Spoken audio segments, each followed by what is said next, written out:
noches, esto es Luis Novarecio de Entrevista después de Luis Majul, de este gran programa que ha hecho. Vamos a hablar ahora un poco más detenidamente de algo que se abordaba en el programa de Majul, que es cómo estamos políticamente, cómo estamos económicamente, qué pasa con el gobierno de Cambiemos a más de 2 años. Se sigue discutiendo sobre la herencia y demás, pero parece que es hora de hablar con claridad de lo que está sucediendo. Está ya, y vamos a conversar con él, una de las personas importantes del gobierno dentro del radicalismo, que es el responsable de Interbloque, que es Mario Negri, el diputado Mario Negri. Algunos dicen que es el radical más prominente dentro del gobierno. La pregunta es, ¿gobierna el radicalismo? Bueno, estamos hablando de este tema. Ayer el ministro Duhovne me parece que se puso en sintonía con Marcos Peña. Marcos Peña conversó con nosotros en Radio La Red y dijo, el 15% de inflación no es un pronóstico, es una pauta de orientación. Y Duhovne volvió a decir lo mismo. O sea, la pregunta es, ¿va a haber o no 15% de inflación? Está controlada después del recalibramiento de esta expresión que utilizaron también el jefe de gabinete y demás. Este es uno de los temas centrales para hablar. ¿Cuál va a ser la dinámica en este año legislativo, en donde hay temas muy críticos, no solo la despenalización del aborto, que lo es, por supuesto? Ya estamos conversando con Mario Negri y lo recibo. Hola Mario, ¿cómo le va? Hola Luis. Un gusto verlo, ¿eh? Felicito por favor. por el programa. Muchas gracias, muy amable. Es un rato de charla larga. Sí, y un gusto conversar contigo. Igualmente para mí. Bueno, ¿arrancamos? Sí, cuando quieras. ¿Va a ser del 15% la inflación de este año? Yo pienso que no. ¿Que no? Que no me escuchen. Digo.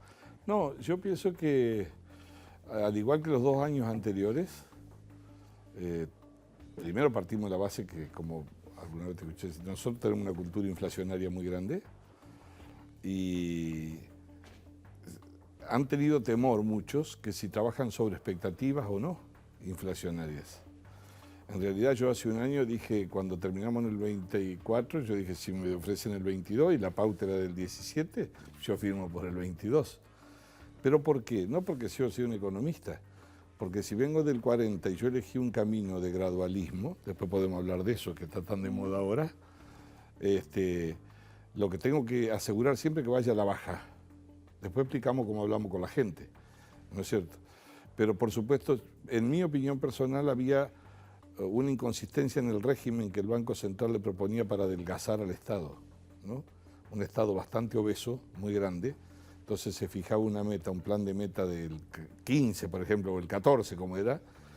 Es difícil que para llegar a eso el Estado no podía correr a esa velocidad, o era de un costo muy grande, o terminaba con el médico, o con el bobo mal. Entonces, yo creo que la gente no entiende lo que es inflación núcleo de lo que es inflación agregada, es inflación. Creo que vamos a tener todavía una suba más, un mes más, por la agregada de los servicios que vienen, crucemos los dedos que no sea mucho, para la gente, para el bolsillo, y tengo la impresión, yo firmaría por el 18, Usted 19. Sí. Digo que sería muy importante porque el año que viene bajaríamos más, estaríamos bajando 6 puntos.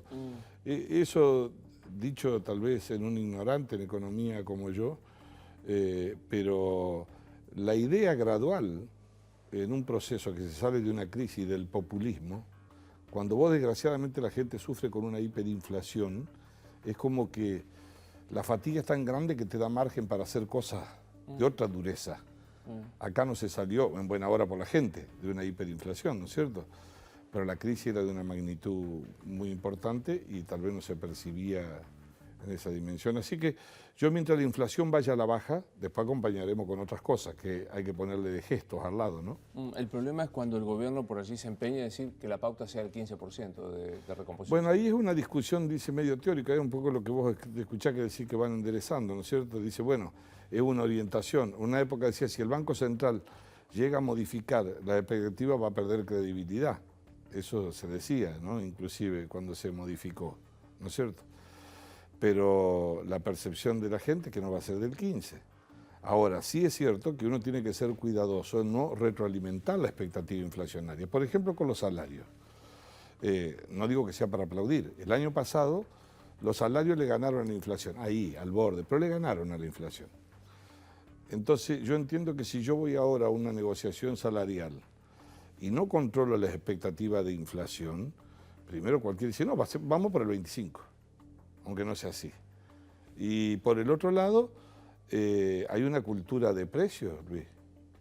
En esto el Estado alguna cosa tiene que hacer, no digo control, yo creo que eso no sirve, pero te lo trasladan por anticipado para ver qué pasa. Acá hubo mucho abuso el último tiempo, ¿no? Ha habido, y la gente lo ha pagado Sin caro. control del Estado, ¿no? O sea, convengamos que el gobierno decidió jugar a casi la mano invisible del mercado y ya aprendimos. Yo creo que no. Yo, por ejemplo, que soy impulsor, no digo no tiene que ver con control de precios, pero en los países capitalistas desarrollados serios hay ley de competencia.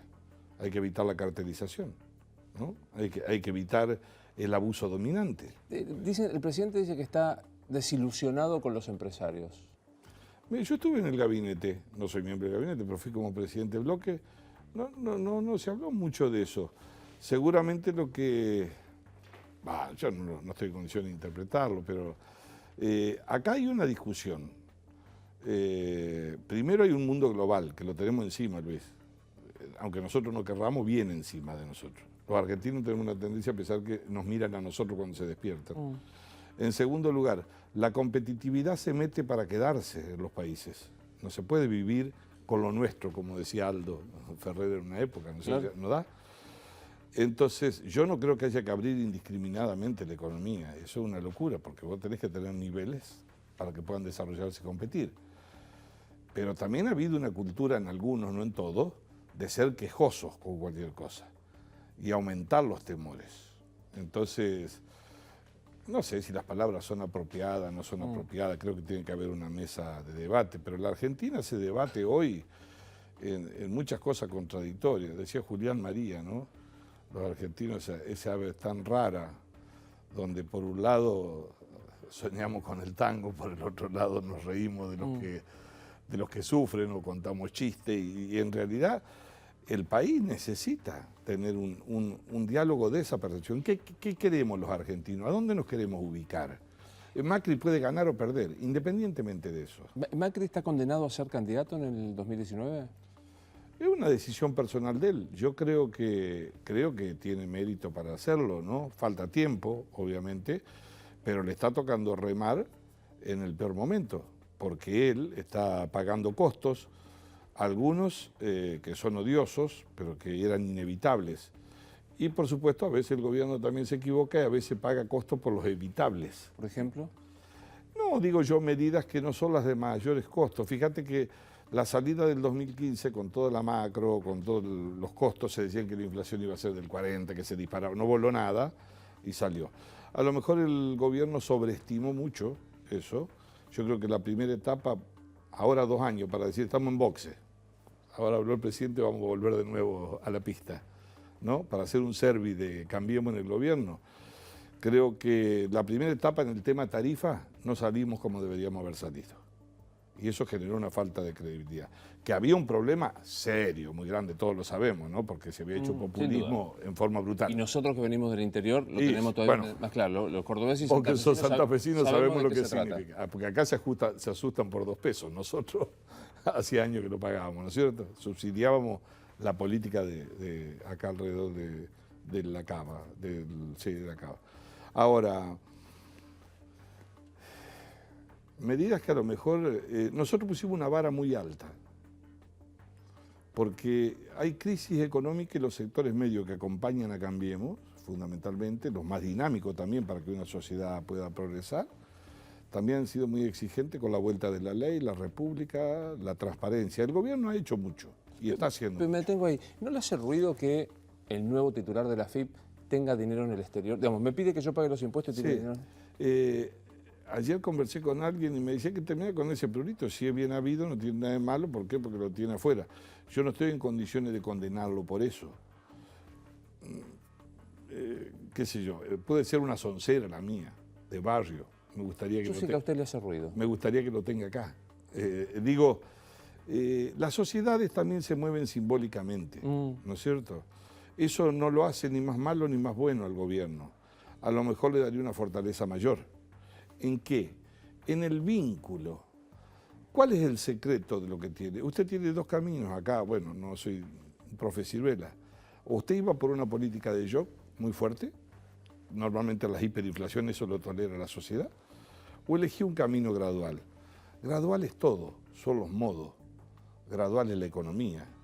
Gradual es acompañar. Pero eso Fíjate, desde que ganó el gobierno en la elección hasta ahora pasó, ¿qué grandes cosas pasaron en la Argentina para que cambie el estado de ánimo? Y le doy una idea. La ley de jubilación, el cálculo jubilatorio. Yo sabía que no iba a decir eso. Pero, Jorge Triaca, Díaz Gilligan, Duhovne con la plata en el exterior, Cuccioli. Pero fíjate, a propósito lo pregunté, en la economía, ¿qué cambió grandes cosas para que haya desánimo en la sociedad? No cambió mucho. Es más, te diría que los números, por supuesto despacio, van a la mejora, lento, subiendo el Himalaya en bicicleta, ¿no? Y el desánimo parece que es mayor. Entonces, hay momentos, hay razones, no es de números solamente. Acá, algunos casos, los que pusiste vos, obviamente golpean a la credibilidad de la gente. Porque nosotros pusimos una vara muy alta, ¿no es cierto? Eso tampoco significa condena. Tiene que ver con un modo que se facilitan las cosas. A lo mejor a algunos no les gusta lo que yo digo, pero inclusive no tengo nada personal con nadie en ese sentido. Es que no es personal, o sea, es muy difícil. Sí, es muy difícil. Esto no es personal, yo no tengo nada de personal con Triaca, me cae muy bien. No tengo nada personal con Díaz Gilligan, no lo conozco, pero digo... Yo no lo conocía, bueno, y me molestó cuando hizo esa declaración él como que no tenía por qué irse y una serie de cosas más. Yo creo que, por eso dije que había al gobierno, hay que facilitarle las cosas y no generarle problemas, ¿no es cierto? Usted era presidente y lo tenía Triaca como ministro y pasaba lo que pasaba, ¿qué hace? Y pues yo no soy presidente. Era. No, pero te voy a decir, yo no huyo de los temas, me reservo una cosa porque es lo único que trato de tener prudencia, los nombra el presidente a los ministros y es el único que los renueve. Y él le dio un grado de confianza. A lo mejor Jorge, a que yo tengo mucha estima, tendría que haber tenido un gesto mucho más insistente de liberarlo al presidente. No porque haya cometido un pecado, sino porque a lo mejor él, que ha sido un muy buen ministro, puede tener algún grado de inhabilidad ahora hacia adelante, en la discusión de su oficio. Ojalá no lo tenga. Pero muchas veces no hay que esperar solo de arriba. El Estado se compone de gestos recíprocos de los funcionarios, ¿no? También me da la impresión a mí. Sí, no nos quejamos cuando hay uno que manda, sí. Y nos quejamos porque y después y el presidente, no asumimos. El presidente no tiene que saber todo. ¿Por qué va a saber todo? Nosotros tenemos esa tendencia a traer a papá y es el que nos guía y el que nos revisa los bolsillos y en qué gastamos en casa. No es eso. Yo ahora presentamos un proyecto, nosotros, por supuesto, es chico al lado. La Oficina Anticorrupción está trabajando en una modificación de la ley de ética. En algunos países, viste, te hacen un escaneo previo. Entonces, uno me dice, pero ¿cómo vas a hacer Mario Velocidad si lo vas a nombrar ministro mañana? Bueno, se supone que son 48, 72 horas, pues vas a la Oficina Anticorrupción.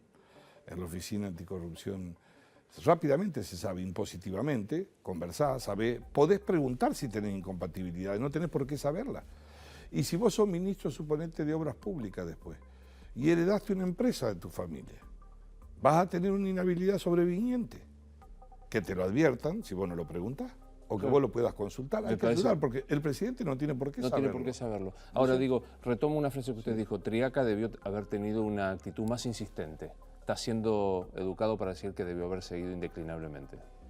No sé, pero yo hablo por mí, yo en mi lugar... en su lugar. No conozco el tema judicial, quiero decir, no me quiero meter. ¿En su lugar? ¿En su lugar, iba a decir? Y yo me hubiera sentido muy incómodo, muy incómodo. Me parece. A veces son situaciones inclusive no buscadas, ¿no? No queridas, pero ese es el precio que se paga a veces en el Estado. Al asumir la función pública. Al asumir la función pública, sí, porque uno se expone de una manera donde a veces aparece indefenso. Más en una sociedad que deglute a una velocidad, ¿no? Y el momento que vive la Argentina, usted que vos sos muy observador, este es un país que está viviendo a un ritmo, ni siquiera pisamos la pelota. Acá alguien dice algo y presenta un proyecto de ley, en el acto, va corriendo atrás. Somos una máquina de producir leyes, prohibiciones, liberamos lo mismo. Digo, el Papa tiene razón, hay mucho lío en el mundo, pero hay también mucho lío en el mundo, la educación, hay cosas que están pasando que todavía no sabemos cuáles son los finales, hay gente que se dedica a estudiar y está con grandes interrogantes, ¿no? Y creo, por ejemplo, a 2 años nuestros, yo de la política, ¿qué me hubiese gustado? Cuando digo la política de todos, los dirigentes sindicales, los empresarios, los que inciden en la sociedad. ¿No tenés la impresión vos de que la Argentina está muy corta mirando al mundo, la dirigencia? Que cree que nosotros somos un planeta como el que ve Alberto Rodríguez Sá, por ejemplo, que tiene uno él, así solo. Y las cosas nos van a pasar igual. Dice el futurólogo americano que el otro día Olivera citaba en un matutino, con razón, las cosas no pasan a la velocidad que uno quiere, dice que son más lentas, ¿no? Pero las cosas ocurren, las cosas van a pasar, la revolución tecnológica, lo que pasa con el conocimiento, lo que pasa con las economías, con China, con Japón, lo que pasa con la India, con Trump que se encierra dentro de los Estados Unidos, decidió retirarse, como dicen los chinos, del escenario internacional. Los organismos multilaterales están todos en discusión, ¿no? Hay una gran revuelta, ¿no? Que no estamos bien. Y nosotros estamos discutiendo todavía si yo para llegar al gobierno tengo que martirizarte a vos si estás en el gobierno. Yo pensé, por ejemplo, no quiero dar nombre, pero acá había un dirigente joven del peronismo, cuando ganó Macri, y yo dije, esta es la oportunidad, porque tiene edad y tiene territorio, y tiene peronismo. En una de esas propone un acuerdo transparente, como los países desarrollados, con 10 temas, no digo 100, tampoco hagamos grandilocuencia ni teatro lleno, y le garantizo la gobernabilidad por 2 años, también con las concesiones que me tiene que hacer, que no es malas palabras. Pero no pasa en la Argentina.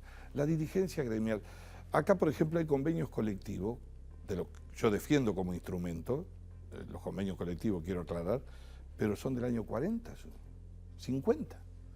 ¿A qué velocidad vamos? Yo estuve el otro día en la inauguración de una fábrica de automotores en Córdoba, que va a ser para la región una inversión muy grande. Veía, y ahora los chicos jóvenes, ¿no? Mameluco blanco, no vi la grasa, no sé dónde estaba. Y los veía con 3D. Y pasaron de tener 3 a tener casi 200 robots. ¿Y eso se discute en algún lugar? ¿Discutimos nosotros eso? No. ¿Cómo vamos a llegar ahí? ¿Gobierna el radicalismo? No, el radicalismo no es el gobierno, hay radicales en el gobierno. Pero digo, no es un cogobierno. No es un cogobierno. Quiero decir que a mí tampoco me sorprende. No era eso así. Nosotros, Gualeguaychú, dimos un salto sin red, evitando cosas peores que por lo menos nuestro concepto podían venir en la Argentina y en la región. Por supuesto que lo evitable es lo que menos se reconoce, pero no importa. En todo caso sentimos un compromiso de la historia. Donde sí se ha evidenciado fuerte, superando mis expectativas de lo que yo pensaba, por venir de lugares distintos y con historias distintas, es que en el Parlamento durante 2 años no nos fuimos a la banquina. No le dimos dolores de cabeza al gobierno. Es más, lo aliviamos al gobierno. Y éramos minoría. Hace muchos años que en la Argentina no había un gobierno de minoría. ¿Y qué siente, digo, un hombre de la trayectoria y de la contundencia suya, del radicalismo, cuando dice, la verdad que el radicalismo le prestó la estructura, le prestó desde la primera capilla a la última del país, y no tiene nada, y Macri gobierna solo? No, nosotros, quiero encontrar la palabra bien justa y medida, nosotros tomamos una decisión no negociando cargos en el gobierno. Tomamos una decisión política que teníamos que tomarla sí o sí nosotros, desde nuestro concepto. Yo, por ejemplo, la tomé. Yo no imaginaba, por ejemplo, que íbamos a estar nosotros con ellos, un año antes. Buscamos otras experiencias, de las cuales conoces vos, y bueno, fracasaron, ¿no? Porque también acá no es solo competir, sino llegar al poder y después administrarlo en una sociedad tan compleja. Pero el orden del kirchnerismo hizo mucho para que esto sucediera. Ahora, el desafío está de nuestro lado. Por eso yo dije que cuando vos compras un auto 0 kilómetros te dan 3 años de garantía o 100.000 kilómetros, ¿no? Bueno, yo dije el otro día en una reunión que es un prototipo y como tal le dieron 4 años de garantía, pero ya hemos gastado 50.000. ¿Y en los 50.000 cómo está? Mi balance es positivo, de los primeros 50.000 positivo, porque una política gradual, vos has visto qué ha pasado estos días, che, pero no podemos ir más rápido. ¿A dónde tenemos que ir más rápido? A que nos den más satisfacciones más rápido. Lo importante es que crezcamos, pero nuestro crecimiento es un crecimiento que va a ser lento. Es un crecimiento dosificado, 2,5, 3 y algo. Vamos a tener una ayuda ahora de Brasil, que había caído al 4, va a crecer. Para nosotros tiene mucho que ver con el segmento automotriz, nos permite respirar, pero tenemos la sequía. Hace 40 años que no teníamos una sequía, vengo hoy de la zona media vecina tuya, y es así, ¿no? Y eso que son zonas ricas, va a afectar eso también. Osvaldo Ferreira terminó un trabajo de 11 meses de crecimiento, no a la velocidad que uno quiere. Ahora, una política gradual requiere de otra pata, que es la docencia diaria. A la gente hay que explicarle todos los días por qué, de qué manera, por qué ocurre. Si vos tuviste una cultura, durante 12 años te pisaron las tarifas, y donde el progresismo trucho hacía pensar de que iba por camino a la revolución y pagaba lo mismo 2 pesos el que tenía los mejores ingresos que el que no lo tenía. Y vos tenés que recuperar eso, que es parte de tu déficit. En un país a donde la seguridad social lleva la mitad del gasto público, como ocurre en la Argentina, eso requiere mucha explicación. Pero aparte de explicación, digo, es verdad que algunos piden que no haya gradualismo. Me parece que son los sectores más empresariales y más. Pero la clase media dice, es verdad, pagábamos 2 mangos con tarifa. Sí. Pero digo, me aumentan todas las tarifas, me aumentan los precios, no me dan aumento de los sueldos por inflación. Sí, si apuesto a las LEVACs. No, ahí hay 2 cosas. Bueno, no quiero ser finito en la economía, voy a decir primero. En términos del salario, el año pasado se recuperó en relación a donde veníamos con la cláusula gatillo. El sector privado va a tener cláusula gatillo, eso olvídate, el Estado no puede hacer nada. Va a haber paritaria, van a acordar, van a encontrar la manera. Está planteado algún cuello de botella en el sector público, de qué manera, pero va a terminar encontrándose. A mí tengo la impresión yo que el gobierno lo que no quiere es alimentar una expectativa inflacionaria hacia adelante. Entonces te dice, no, ya, firmame ya por el 20, firmame por el... Entonces, bueno, va a precio al otro día, ¿no? Entonces no. Lo de la LEVAC fue muy discutido, en el Central se lo defiende como un instrumento de la política monetaria, ¿no? Para controlar. Yo creo que no fue una buena noticia. No obstante eso se ha ido compensando, por ejemplo, los créditos hipotecarios han crecido enormemente en la Argentina.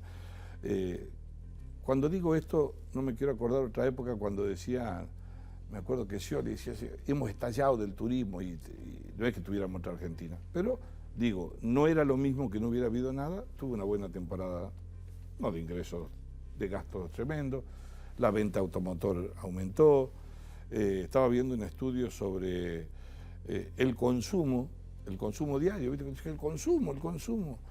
El consumo de 7 sectores donde se trabaja bajó en 2. Se dice, pero ¿has visto? Dice lo que ha bajado la industria textil, que es tremenda. El 1%, el 1,5%. No digo que esté bien, mejor sería que suba. Pero este mes fue el 1,5%. Yo creo que de lo que pasó, te lo mencionaba Scioli, todos, por lo menos... No, quise poner un ejemplo, no quiero... Digo, no era lo más importante de la Argentina. No, pero digo, el cuco de la herencia ya está. Digamos, creo que todos están en la justicia, yo creo que tenían vocación autocrática, de verdad creo que había riesgo de perder la República, sin la menor duda. Ya está. Hoy alguien me dijo algo muy interesante. Macri no puede hablar más de la historia porque ya forma parte de la historia. Ya lleva 2 años. Macri, o sea, Cambiemos ya tiene su pasado. Chiquito, pero tiene su pasado. ¿Macri o Cambiemos? No, dije Macri, sí. No tuve ninguna cosa de querer diferenciarlo, quiero decir, para involucrarlo en todo caso a Cambiemos también. Pero fundamentalmente él es el que gobierna. Ya hay una historia, de 2 años, pero es una historia, ya tenés. A mí me pareció inteligente. Al presidente le esperaban en el recinto, yo que algo conozco de eso, para responderle sobre el pasado. Le cambió el paso, no habló sobre el pasado. Estuvo imaginativo en eso. Fue poco lo que habló del pasado. Imaginativo estuvo, crecimiento invisible, es una metáfora... Sí, no sé de quién, pero supongo que será propia del presidente. Lo que quiso decir es que no se vea la velocidad en los bolsillos que uno piensa por el grado de ansiedad. Pero lo cierto es que yo creo que las cosas van hacia adelante. ¿Hay impaciencia social? Sí. ¿El gradualismo requiere darle una respuesta a la impaciencia social? Sí. y mucho, y tienen que hablar todos los días y explicar todos los días y tratar de no cometer errores evitables como lo que hiciste referencia hoy y conversamos, porque los sectores medios que están haciendo un esfuerzo muy grande acompañando al gobierno ven otras compensaciones en otras cosas de la República que hay que mantenerlas, ¿no es cierto? Por eso no se puede... Hay que tratar de evitar, exactamente, cosas absolutamente evitables además, no son las más difíciles, todo lo contrario. Por el otro lado, creo que también puede haber habido, si estamos haciendo un balance, al principio yo siempre dije, me recuerdo la primera vez que fui a Olivo, antes que asumiera el presidente, me invitó a decir unas palabras, y yo era de la idea que había que ir y poner toda la historia de lo que pasó arriba de la mesa y sangre, sudor y lágrimas, digamos, ¿no? Y machacar. Venía con el antecedente que Cristina 12 años nos dio clase de eso, del pasado, pero después un día escuché una explicación, podría tener algo de razonabilidad, dice, si nosotros estamos todos los días con la expectativa de que era tan malo, no damos buenas noticias para que vengan, porque piensa que está todo destruido. Pero en un mundo global, y con los antecedentes que tiene la Argentina, que viene con el boletín con algunas notas malas y bajas, pensar que las inversiones van a la misma velocidad de la confianza que recuperaste es difícil pensar eso. No, sí, yo creo que lo de la historia, vio que los romanos decían, nadie puede alegar su propia torpeza, no se dijo en su oportunidad, ya está. Pasó, ya estamos con el pero... Ahora, pienso en las inversiones. Me quedé impactado viendo ese catedrático español que le dijo a Duhovne, ¿me explica cómo quiere que yo lleve plata si usted la tiene fuera? Sí, no tengo por qué ser peyorativo ni con la pregunta, ni con el catedrático. Lo de catedrático no sé cuál es el grado que tiene. Un docente de la facultad, sí, un periodista reprodujo estado, lo que dijo un docente de la facultad de Barcelona. Sí, le preguntó un gesto a él, que por qué no... Pero el tema es el problema, independientemente si él cree que lo incomoda o no lo incomoda. El problema que tiene la Argentina. Así él la trajera mañana, no estoy diciendo que no, me gustaría, así la trajera. El problema no desaparece de la Argentina en 2 días. Nosotros no hemos fumado en pipa este país. Nosotros nos fuimos del mundo prácticamente. Elegimos una vía, porque cuando a mí me dicen ahora, suponete, tenemos 6.300.000 puestos formales de trabajo, y bueno, el gobierno, bueno, como todo gobierno, con razón, se han recuperado 270.000 puestos de trabajo formales, entonces te gritan del otro lado, sí, pero se incorporan 200.000 más por año, ¿no es cierto?, a buscar trabajo, y en todo caso lo que alcanzaste es la cifra del 2015. Perfecto, y si la del 2015 es el que seguía ahora, ¿dónde estábamos? Entonces uno no tiene que entrar en ese debate, ¿no es cierto? Y todavía va a tener dificultades. A nosotros, 70 años de inflación. 70 años de inflación. Nos han hecho goles de todos los ángulos, a todos los gobiernos. Yo pregunto, es más, la inflación ha sido con causa, para no decir que sea la única, de que algunos no se hayan ido antes, ¿no? O hayan tenido un problema. O los grados de inflación han sido parte también tentadora de la estrategia electoral de algunos para llegar. Ahora yo pregunto, ¿no? ¿Es posible que en este siglo, siendo uno de los 3 países que más inflación teníamos en el mundo, no podamos tener un acuerdo mínimo para derrotar la inflación de la cual se va a beneficiar aún el que le gane a Macri? Pregunta, ¿no es responsabilidad del que gobierna llamar al acuerdo? La mayor responsabilidad del que gobierna. Y no está muy lejos de casi la misma responsabilidad del que es opositor, de lo que yo también he sido. Porque hay un prejuicio, y ahora te voy a poner un ejemplo, está la idea de que si yo acuerdo con el gobierno, me distancio de la posibilidad de llegar. Y al revés, si yo acuerdo con la oposición, pierdo debilidad. Y como algunos dicen, ¿y por qué si yo acuerdo o hago un gran acuerdo con la oposición, me estoy mostrando debilidad? Y fíjate que las 2 tesis de este gobierno, que no sé qué habrán pensado en su intimidad, nunca lo pregunté con respeto, pero en realidad, sin embargo, navegamos en aguas turbulentas haciendo acuerdo con opositores. Nosotros éramos 85 legisladores. Usted es el ejemplo. 85 legisladores. Bueno, pero porque usted hace lográbamos algo, 130. Déjeme que lo elogie. Usted hace algo que yo no sé si el gobierno tiene la habilidad o la aptitud, que es hacer política. Ahí sentada Beatriz Arlo dijo, no existe en Macri la categoría de hacer política.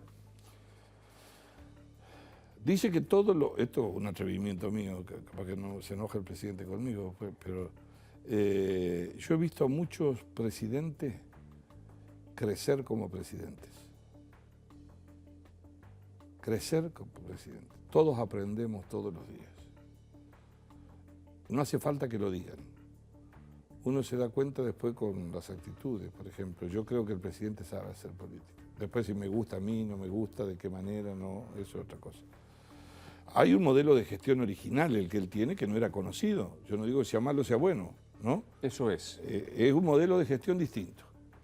Vamos a ver, ¿no? Me cuenta un cuento.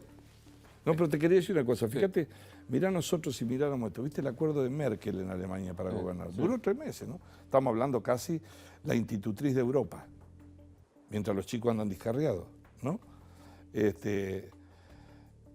Y arregló con los socialdemócratas.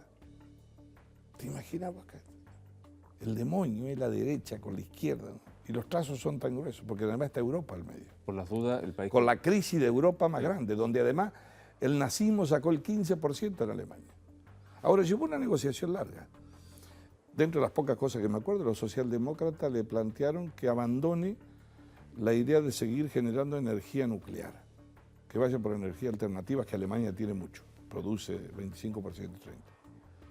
Y ella le dijo, el sistema previsional nuestro está quebrado. De eso sí que podemos hablar, porque es lo que nos pasaba a nosotros también. En el mundo, la palabra jubilado mueve mar y tierra, por muchas razones. Y los socialdemócratas que no querían saber nada acompañaron inclusive el aumento de edad. Y dentro de eso, 30 puntos más que tienen que ver con Maduro. Bueno, pero para eso hay que hacer política. Eso hay que hacer política. Me cuenta un... Y no hay que tener prejuicios. Obvio. Y la Argentina, Luis, en nombre de del 30% de los pobres que tenemos, del atraso estructural que tenemos, en la educación y todo, debería ser menos sofisticada ideológicamente y tener sí más prioridades en términos de coincidencia por los problemas estructurales. A propósito Eso lo aprendí yo a medida que pasaron los años. A propósito de ser político, me cuenta un chismoso que en el retiro espiritual de Mar del Plata, Chapatmalal, usted y Emilio Monzó se fueron. No, pero eso, pobre Emilio. Yo, nosotros, sabía el presidente, nos retiramos el viernes a la noche antes de la cena, pero porque yo tenía que irme a Córdoba, tenía que estar en Córdoba el otro día, y justo Emilio venía en un avión, aproveché a venir a Buenos Aires. Justo se vino. No, pero nada malo, ya se había hablado, participamos, tuvimos un debate muy abierto, más el presidente adelantó la conferencia de prensa, vieron que la hizo el viernes, no el sábado, cuando finalizaba. Solamente, después yo vi, alguien que quiso, se ve que tenía un día libre y dijo, bueno, me voy a desquitar que yo no me pude ir, no sé. ¿Qué es Marcos Peña? No, es una parte muy importante, yo le diría que cumple un rol importantísimo al lado del presidente. El presidente tiene mucha confianza depositada en él. Un cargo, jefe de gabinete, de mucha responsabilidad. ¿Cómo es políticamente? ¿Cómo gobierna Marcos Peña? Bueno, yo tengo diálogo con él, yo no lo conocí de antes, tengo buen diálogo. No sé si te convenceré las cosas que yo digo o no. Cuando habla Durán Barba, ¿qué le pasa a usted, Mario? Vos sabés que yo no lo conozco personalmente. Lo vi una sola vez. Yo por lo general tengo respeto por la gente. Por ahí tiene algunas actitudes que yo creo que él se divierte. Lo que pasa es que algunos no se divierten cuando lo escuchan, pero él es un tipo inteligente, es una persona inteligente. Leí su último libro, vale la pena leerlo, yo no tengo menosprecio por leer las cosas, se aprende. Sí creo... Churchill decía una cosa de la política. Dice que la política es la capacidad de anticiparse un día, un mes o un año a posibles comportamientos o acontecimientos que ocurran en la sociedad. Y si no se dan como vos los preveías, que lo puedas explicar. Entonces, un ejemplo, la dimensión política de una decisión es un cúmulo de experiencia de observación sobre la sociedad, sobre lo que la política ha actuado. ¿Se pueden compartir o no? Vos me decís jubilado, luz amarilla. No por los jubilados.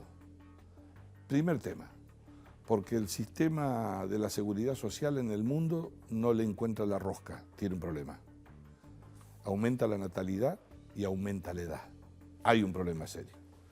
Segundo lugar, en la Argentina tiene memoria colectiva, aunque los hechos sean distintos. Dice uno, jubilado, 13%. Dice, ¿no? Me van a descontar, ¿no? Obvio. Tercero, el populismo incentiva mucho esa idea de protección. No asume la responsabilidad del tema. Y los gobiernos todos, en alguna medida, fueron acompañando eso. Cuarto, está bien que las amas de casa se jubilen, pero el sistema funciona con los que aportan para el que recibe. Y vos tenés 11.300.000 aportantes y tenés más de 8 millones que se jubilan, la relación es 1-4. Hay un problema. No me digan cómo lo soy yo, pero hay un problema. Bueno, pero usted lo cuenta. La política argentina Sí. tiene que asumirlo, porque se va a ir Macri o se va a ir Juan Pérez, ese problema va a seguir. Está bien. Ahora, ¿qué te voy a decir de la política? Por ejemplo, en mi opinión, es el sector donde el gobierno más plata puso. Inclusive puso casi 100.000 millones y más de 1 millón de jubilados a los que se le pagó la reparación histórica, ¿no? La seguridad social a los jubilados, la extensión a la guacha, a los monotributistas. El gobierno el gobierno de derecha es donde más ha puesto. El gobierno de derecha. Como dicen, no como lo caracterizan. No, yo digo, quiero decir al que lo cree que se lo demoniza por eso, digo. ¿No es un gobierno de derecha?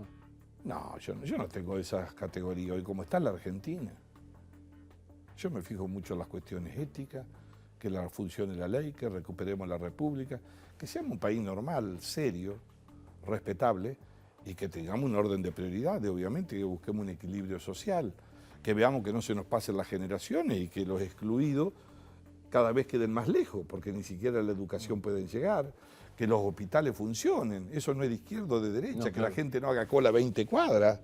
Anotémoslo de jubilado porque quiero terminarlo de escuchar porque me parece muy interesante. Entonces, defendamos la República. Arranca ahora y tiene que explicar, ¿a usted le va a tocar defender un decreto de necesidad y urgencia al presidente que derogó 19 leyes, modificó 100 en pleno receso del Congreso? No, porque eso se ha dividido en 3 leyes. Pero va a tener que defender eso. No, no el DNU. Ahora hay 3 leyes, el contenido de ese DNU, de los cuales quiero decirte que lo poco que yo vi o conocí, había muchas cosas que se podían hacer por decreto común. Reglamentario. No sé, sí. Había un montón de normas de desburocratización, cosas que no tenían nada que ver. Era frutilla con jamón crudo, no tenía nada que ver. A lo mejor producía un gran impacto. Yo siempre pienso que nosotros tenemos que medir que en la cancha siempre hay más de un equipo, el nuestro y hay otros que también juegan. Y bueno, pero rápidamente se hicieron 3 proyectos de ley, yo los firmé y tenemos nosotros una doble garantía, que al no ser mayoría absoluta necesitamos tener acuerdos, si no nos salen las leyes. Eso significa que tenemos que acordar. Lo que sí no había era inconstitucionalidades manifiestas adentro, eso yo traté de verificarlo cuando me enteré, y ahora empezaron a desfilar los ministros por las comisiones, pedimos nosotros, en cada una de las comisiones los 3 paquetes. Y es probable que algunos de ellos pierdan algo de la bodega en el camino. ¿Sabes qué impresión tengo? Que están ahí los radicales, que tienen un concepto de institucionalidad como pocos partidos tienen, y evitan el fenómeno... Algunos dicen que estamos muertos nosotros. ¿Están muertos? No, yo no creo eso. Los muertos que vos matás gozan de buena salud y en política más. Pero escucho a veces intelectuales o algo. ¿Va a haber un presidente radical alguna vez? Y si el radicalismo decide que no haya, no va a haber nunca. Lo primero que tiene que decidir. Yo pienso que los partidos políticos son una oferta electoral permanente. Una de las razones de ser, en el buen sentido. ¿Qué ofrezco yo? Compito. ¿Con qué? Con ideas, con valores. Tengo que pensar que el que te vota a vos tiene que tomar la decisión de abandonarte y venir conmigo. Obviamente, los valores tradicionales que nosotros hemos expresado, que se concentraban en la política antes que estalle el sistema político, de la institucionalidad, de la democracia, no somos solo nosotros los que lo expresamos, no tenemos que ser tan egoístas. Yo digo que uno de los pecados del radicalismo estuvo en sus éxitos, en los pocos. Porque ganar elecciones, hablando de democracia, estamos atrás, porque ya es un triunfo de todos. ¿Quién es candidato a presidente del radicalismo? No sé, yo creo que el radicalismo debería pensar, ¿por qué no? Aún en las coaliciones, competir. Lo que nunca hay que perder es la idea de tener un candidato. La idea de ofrecer un candidato a presidente obliga a un partido a que sus ideas se homogeneicen y se conviertan en una propuesta viable. Tener candidatos en una fuerza política es un acto de responsabilidad que te obliga, si vos sos un partido de poder, a no prometer estupideces. ¿Usted aspira? No, yo soy un simple ciudadano, colaboro, ayudo. ¿Y quién es el radical expectable? Hay muchos, no sé, creo que gobernadores y eso, pero no sé si está en el debate. Yo creo que nosotros deberíamos habernos, bueno, estamos mezclando mucho la conversación, no venía para hablar de radicalismo, pero nosotros necesitamos dar un salto de calidad en Cambiemos, eso sí. Le voy a hacer una pregunta venenosa. ¿No le hace ruido? Ustedes son la coalición. Me hace ruido siempre. Me gusta, bueno, ¿no le jode? No, por favor. ¿No le hace ruido? Ustedes son la coalición gobernante, pero el presidente, si tiene alguna cuestión, primero le consulta a Carrió. No, son formas distintas, son métodos. No, a mí me consultan, y si no me consultan opino, igual. Mira, yo pienso que cuando pasa el tiempo, uno gana en libertad. Es una de las ventajas de tener más edad. Entonces, y responsabilidad. Pero a mí el gobierno nunca me ha pedido que no haga tal cosa, ni que diga, debo ser justo, debo ser absolutamente justo. A mí nunca me llamó ni el presidente para reprocharme lo que digo, ni nada. No sé si le dará bronca. Vemos mañana. ¿Eh? ¿Vemos mañana? No, porque ¿sabes? Yo soy muy franco, pero además pues, yo trabajo por la positiva, yo quiero que nos vaya bien. Yo he saltado sin red, como dije alguna vez acá. Yo no pedí ningún contrato a cambio antes, ni pedí que el radicalismo, para mí fue una responsabilidad muy grande buscar un trazo grueso de una coalición que no se imaginaba para frenar lo que seguía creciendo en la Argentina, en nuestro criterio muy malo, en nuestro criterio. Entonces yo no pido crédito, es una decisión que tomamos. Creo sí que se retroalimenta mejor en una avenida de doble mano y que hay que discutir de política, hay que hablar, no hay que tener miedo a hablar. Cuando uno cree que hablar de política es hablar de politiquería, no es eso. ¿Cómo va a votar la despenalización del aborto? No, yo no me he pronunciado, más allá de mi creencia religiosa, pero porque tengo una esperanza de un debate muy rico, muy intenso, bien, estoy viendo ahora en el Congreso, se van a constituir las comisiones, en estos días van a empezar, ¿no? Creo que hay cosas que son arcaicas ya también en el Código Penal en su época, ¿no? Penas de prisión. Y creo que después hay muchas miradas. Vos tenés una mirada desde las convicciones religiosas. Hay un problema de salud pública también, que el Estado tiene que hacerse cargo, ¿no es cierto?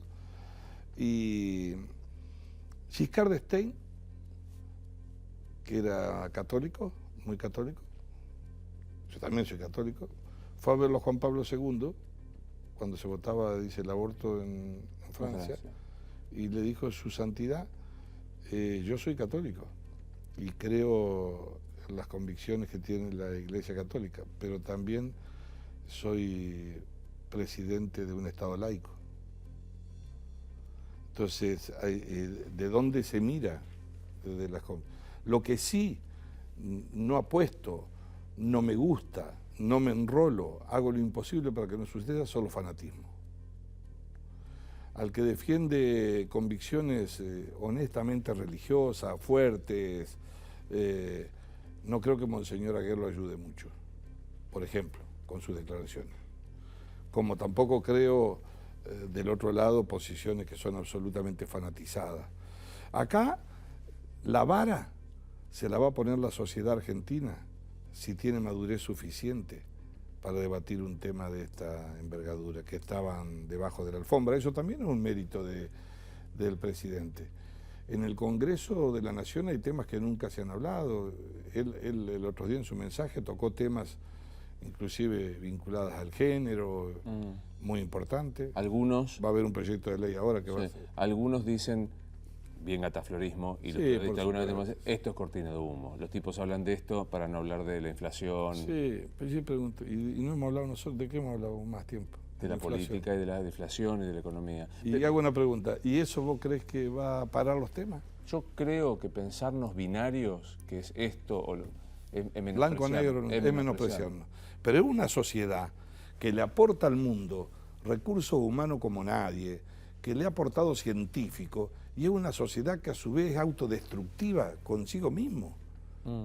Piensa que todo es trampa, que nos miramos para engañarnos uno con otro.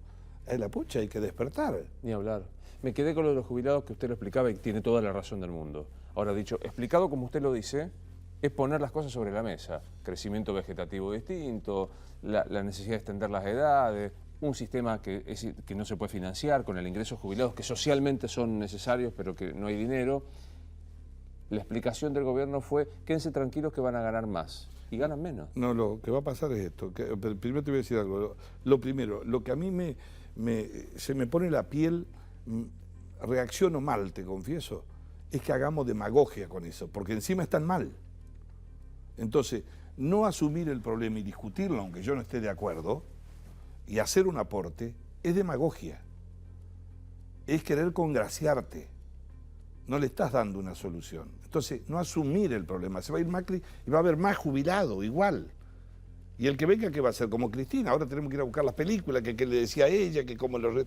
No, no se trata, están. Es más, hace unos años se morían sin poder cobrar ni siquiera parte de la reparación histórica. Le creaban cámaras de instancia superior para que no reclamen. Entonces, hay un problema en el sistema de seguridad. Tenemos 4 millones de compatriotas que trabajan en negro. Si aportaran, ayudaría, ¿no es cierto? Obvio. Bastante, obviamente. No ocurre. Después estamos llenos, no de jubilaciones de privilegio, muchas han desaparecido, sino de regímenes especiales. Algunos legítimos, si vivís en el sur, no sé, pero no era lo mismo que vivir en el sur hace 40 años atrás. No digo que se lo saquen, que no se enoje nadie, pero hay que sentarse y poner el régimen entero.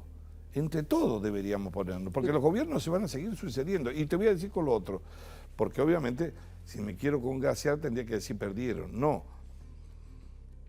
El gobierno anterior, en el 2014, perdieron con ellos, los jubilados.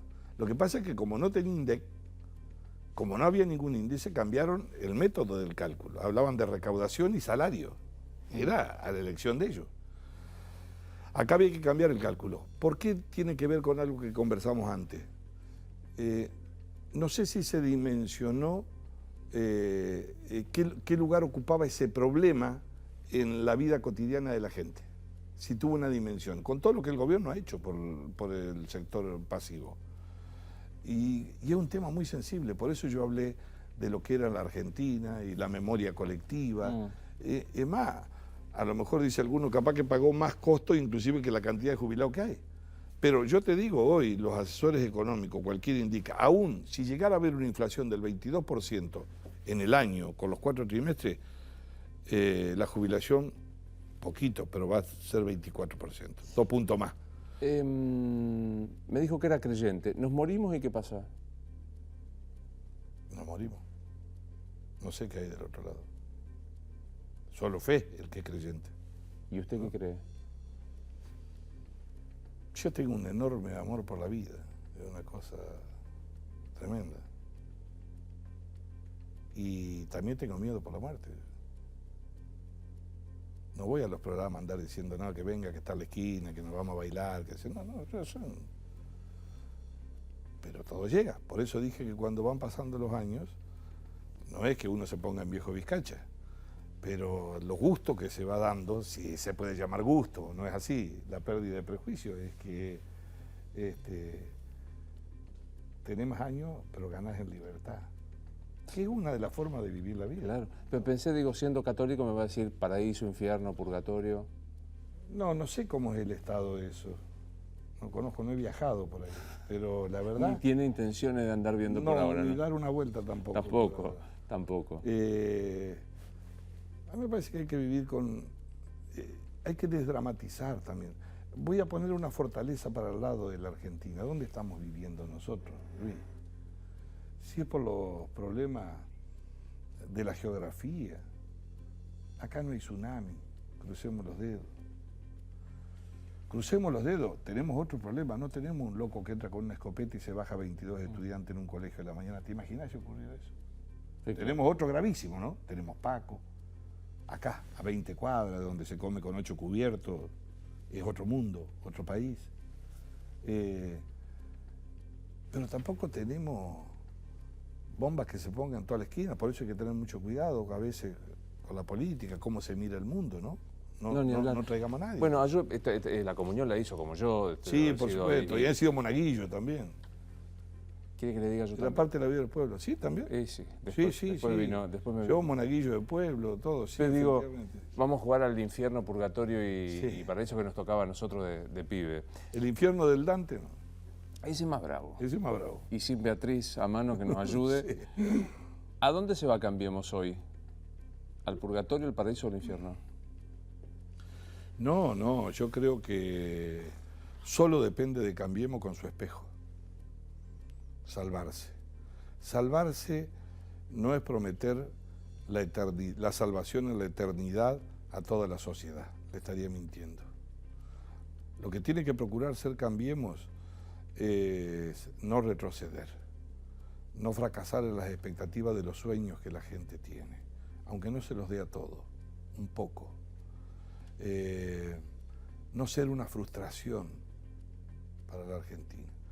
No ser una frustración no es que pierdas una elección o te equivoques por ahí, no ser una frustración es la idea de los valores, de poder expresarlo, de construir una sociedad más amigable, inclusiva, que se cuide, que estudie, que recupere el valor de la familia en términos no sectarios, sino de la familia que educa a sus hijos, hacia donde va dando la vuelta el mundo ahora.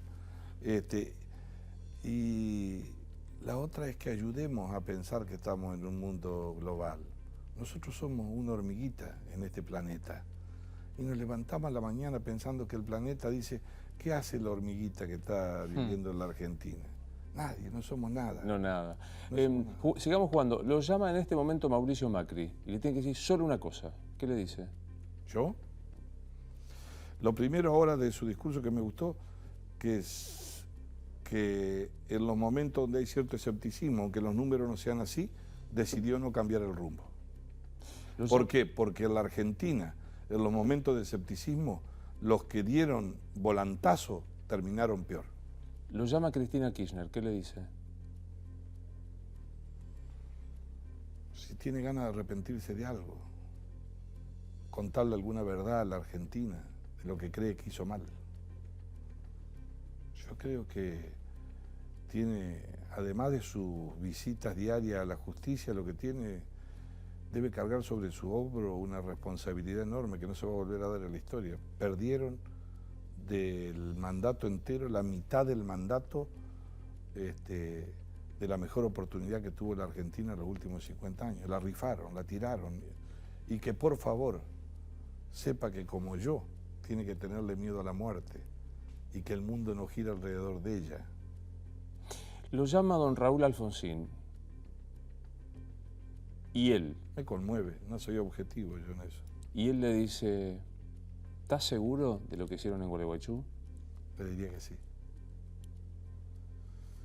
No sé cómo reaccionaría el gallego, pero le diría que sí yo.